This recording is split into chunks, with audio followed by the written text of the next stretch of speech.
Family, हम Sonam crazy dancer रउआ लोगन के गोड़ छू के गोड़ लागत तनी। तो रउआ लोगन कैसे बड़ा लोगन, तो हम तनी लोगन से कुछ कहल चाहत तनी।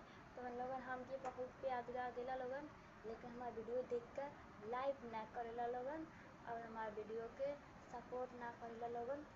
और तनी लोगन जब हमार वीडियो देखेला लोगन बहुत अच्छा लगेला। हम पहले राती के वीडियो बनावत रही, कब 4 बजे वीडियो बनावत रही और अब 12 बजे रोज बनानी। फिर भी हमार वीडियो तहन लोगन ओन्ना देखला लोगन जितना पहले देखत रहला लोगन। हमार वीडियो हमार फॉलोवर काहे ना बढ़त ना हमके खुद नइखे मालूम। और तहन लोगन हमार वीडियो के सपोर्ट कला लोगन और हमार फॉलोवर बढ़ाता लोगन। और भैया लोगन दीदी लोगन अगर बढ़ाने के ऊपर हमार वीडियो देखा तो कह लगन तो हमारे वीडियो के सपोर्ट कर लिया लगन और हमारे चैनल के सब्सक्राइब कर लिया लगन।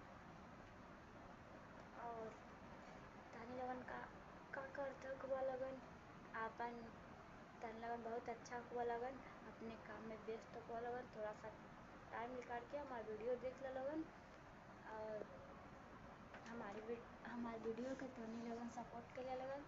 और अपन कौने आईडी से वीडियो बनाला लोगन भेज दिया लोगन, हम टनी लोगन के वीडियो को लाइक कर लेम।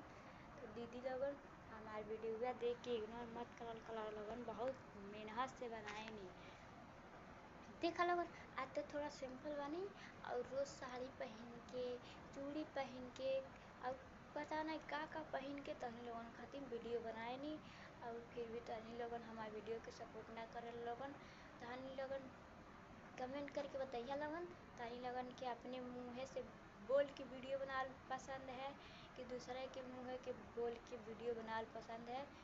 तनी लोगन के मतलब तनी लोगन के शॉर्ट वीडियो पसंद है या देखा तनी हमू कि अपने मुँह से बोल के कितना फॉलोवर बढ़ता ना और दूसरे के मुँह के बोलन कितना फॉलोवर बढ़ता ना।